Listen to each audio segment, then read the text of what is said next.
Our ability to edit video is dependent upon the performance of your entire computer system. And part of that computer system is your hard disk. And in fact, the way that you attach your hard disk has a dramatic impact on the kind of video formats that you can work with and the kind of performance that you can expect from your computer system.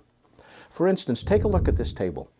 We can connect our hard disks via USB or Firewire 400 or Firewire 800 or SATA. In fact, I have drives that have all four of those connections on the back of the drive. Which one should I use and why should I care?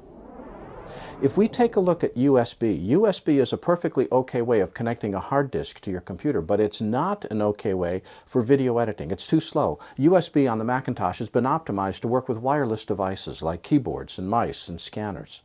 It's not fast enough. It doesn't give us the throughput that we need to reliably edit video. A much better way to connect a hard disk is Firewire 400. Now, according to the way that Firewire 400 spec is written, we should be able to get 50 megabytes a second of data off a Firewire 400 drive.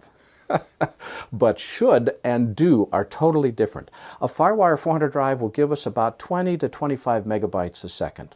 Individual hard disks will vary, but a really good range to look at is 20 to 25 megabytes a second when you connect your Firewire 400 drive to your computer. Take the exact same drive, disconnect the Firewire 400 cable, plug in a Firewire 800 cable, and now you're going to get 40 to 50 megabytes a second. The exact same hard disk, but simply connecting it via Firewire 800 will double the speed of data coming off your hard drive.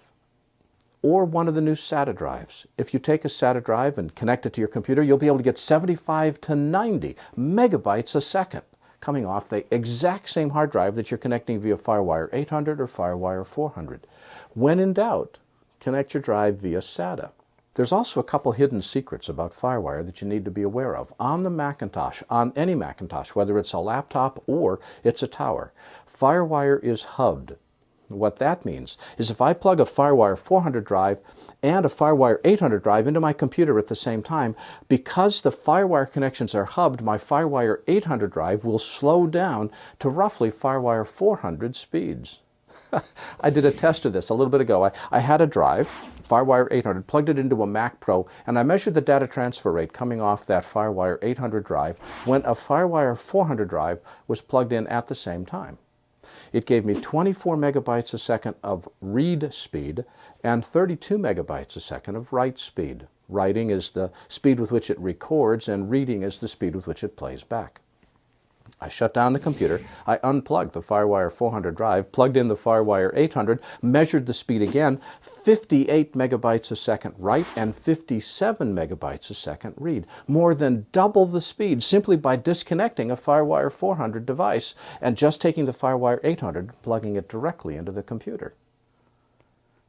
Well, if all you have is Firewire 800 devices, why do you care? The reason you care is that decks and cameras never connect via Firewire 400. They're always slower. They may use a Firewire 400 plug, but they're not transferring data at Firewire 400 speed. They're transferring at Firewire 200 and 100 speed, which means that these drives that you've got that are attached via Firewire 800 are slowing down to match the speed of your cameras and decks. Now, if you're shooting DV, it doesn't make a whole lot of difference because DV is a slow enough format that even running at Firewire 400 or 300 speed is going to work pretty well for DV.